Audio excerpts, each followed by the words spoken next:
Film में हम देखेंगे कैसी एक प्यासी लड़की अपने भाई को अपने साथ सोने के लिए सेड्यूस करती है। इस लड़की ने अपने भाई से एक राज भी छुपाया हुआ रहता है और ये राज क्या होता है हम इस वीडियो में देखेंगे।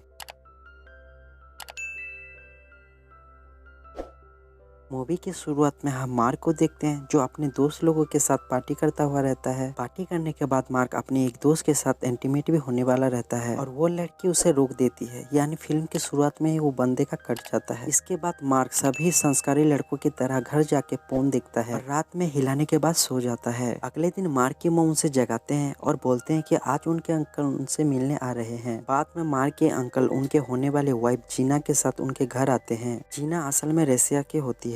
जब वो सब बैठ कर लंच कर रहे होते हैं तो मार्क का ध्यान बार बार जीना के ब्रेस्ट पर जाता है। फिर बाद में मार्क की बहन बताती है कि कैसे सबका ध्यान बार बार जीना के ब्रेस्ट पे जा रहा था। उसने आज बहुत रिवीलिंग टाइप के कपड़े पहने थे, पता नहीं वो कैसे टाइप का औरत है। तभी उसकी मॉम आती है और बोलती है कि शायद ये रसिया का कुछ फैशन रहेगा, इसमें जीना की कोई गलती नहीं और शायद रूसिया की लड़कियां ऐसी ही होती हैं। जीना की इसके पहले एक शादी हो चुकी है और उसकी एक बेटी है।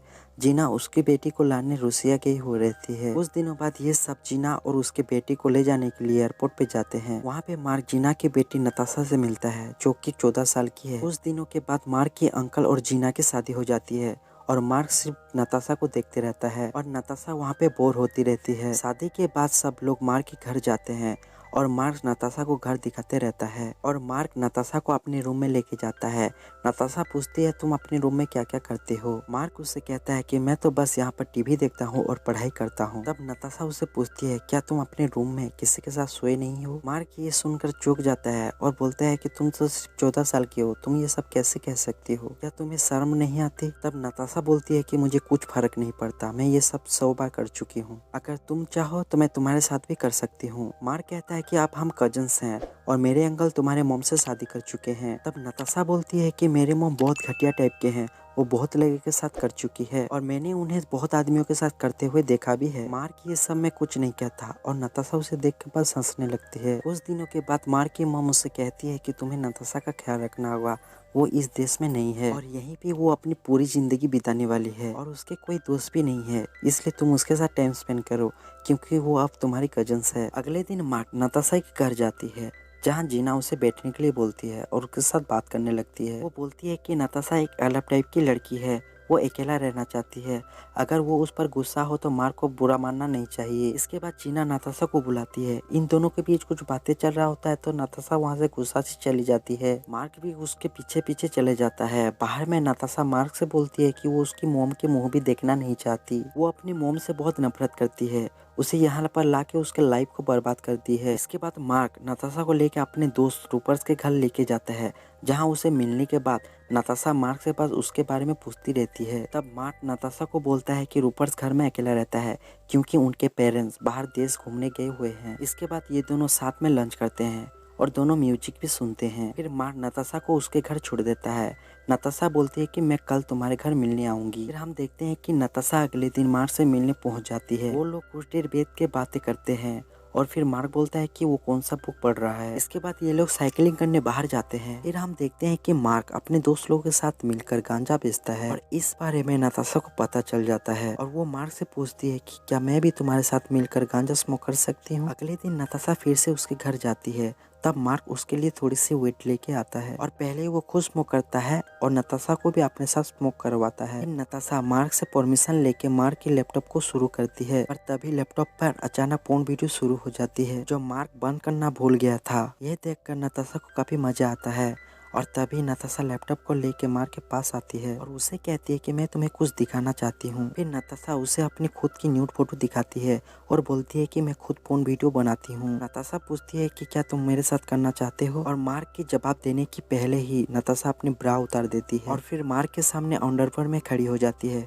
और कुछ देर बाद अपने अंडरवेयर भी निकाल देती है। नताशा उसे किस करने लगती है और दोनों मार्क के रूम में ही फिजिकल होते हैं। नताशा मार्क को बताती है कि जब वो 12 साल की थी तब से वो ये काम कर रही है क्योंकि इसके अच्छे पैसे मिल जाते हैं। नताशा उसे कहती है कि इसके बारे में उसके मॉम को भी पता चल गया था। उसके मॉम ने कुछ कहा तो नहीं, पर इस पैसे के पीछे वो पड़ गई थी, इसलिए नताशा को ये सब काम बंद करना पड़ा और तभी से इन लोगों के बीच कुछ सही नहीं चल रहा। इसके बाद मार्क और नताशा एक दूसरे के साथ और ज्यादा टाइम स्पेंड करने लगते हैं, यहाँ तक कि दोनों एक साथ नहाते भी हैं और दोनों और भी ज्यादा इंटीमेट होते हैं और मार्क भी उसे पसंद करने लगता है। मार्क उसे लेके अपने दोस्त लोगों के साथ पार्टी भी करवाता है और उसे सारे शहर भी घुमाता है। कुछ दिन के बाद मार्क के अंकल और जीना बाहर घूमने गए होते हैं, जहाँ नताशा मार्क के घर रुकी हुई रहती है। रात में नताशा मार्क को गुड नाइट बेबी बोल के मैसेज करती है और कुछ देर बाद उसके रूम में चली आती है क्योंकि वो कहती है कि उसे नींद नहीं आ रही। नताशा और मार्क बाहर घूमने जाते हैं, तब नताशा उसे बोलती है कि मुझे तुम्हारे घर में रहना बहुत अच्छा लगता है, काश कि मैं यहाँ पर पूरी जिंदगी रह पाती। मार्क उसे कहता है कि तुम जब चाहो यहाँ रहने आ सकती हो। नताशा मार्क को बोलती है कि उसकी मॉम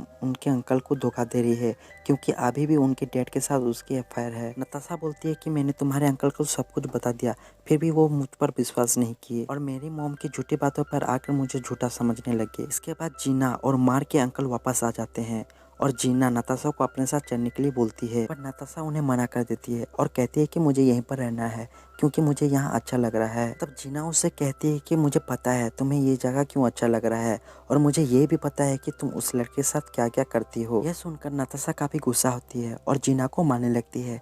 तभी मार्क के डैड आके नताशा को पकड़ लेते हैं। नताशा को वापस जीना के साथ जाना ही पड़ता है। अगले दिन मार्क नताशा के घर जाता है। जीना उससे कहती है कि इसमें तुम्हारी कोई गलती नहीं, यह सब नताशा की गलती है, वो तो जवान आदमियों के साथ भी सोती है, तुम तो बच्चे हो। फिर जीना उसे कहती है कि तुम यहाँ से चले जाओ और वो नताशा से मिलने भी नहीं देती और दरवाजे को लगा देती है। कुछ देर बाद रात को नताशा अपने सारी सामान लेके मार्क के घर पहुंच जाती है और उसे कहती है कि वो फ्लोरिडा के लिए निकलने वाली है, क्या मार्क भी उसके साथ चलना चाहेगा। नताशा बोलती है कि जीना और मार्क के अंकल की शादी टूट गई है और मेरी मॉम ने तुम्हारे अंकल को छोड़ दिया है, ये सब मेरी वजह से हुआ है, मैं जानबूझ के ये सब की थी, मैं तुम्हारे अंकल के साथ सोई थी ताकि उन्हें पता चले और दोनों एक दूसरे से अलग हो जाए, क्योंकि मेरे मॉम के हाथों तुम्हारे अंकल की लाइफ बर्बाद होना देखना नहीं चाहती थी। उसके बातें पूरी होने के बाद मार्क उसे अपने घर ले जाके रात को उसे रोकने के लिए कहता है। सुबह नताशा उठने के बाद मार्क अपने बचे हुए पैसे उसे देता है ताकि वो अच्छे से जा सके। फिर नताशा सुबह सुबह ही अपने सामान लेके वहाँ से चली जाती है। मार्क की फैमिली के लोग परेशान होते रहते हैं कि कैसे मार्क के अंकल अचानक से शादी तोड़ दी, क्योंकि उन लोगों को सच बात पता नहीं होता। मार्क भी उन्हें कुछ नहीं बताता। फिर मार्क के दोस्त रूपर उसे बार बार कॉल करते रहता है, लेकिन मार्क उसके कॉल को रिजेक्ट करते रहता है। फिर मार्क अपने दोस्त रूपर के घर जाता है, वहाँ देखता है कि नताशा उसके घर में रहती है। वहाँ रूपर उससे कहता है कि मैं ये सब बताने के लिए तुम्हें बार बार कॉल कर रहा था, लेकिन तुमने मेरे कॉल को रिसीव नहीं किया। फिर रूपर्स कहता है कि नताशा मेरे साथ सेफ रहेगी।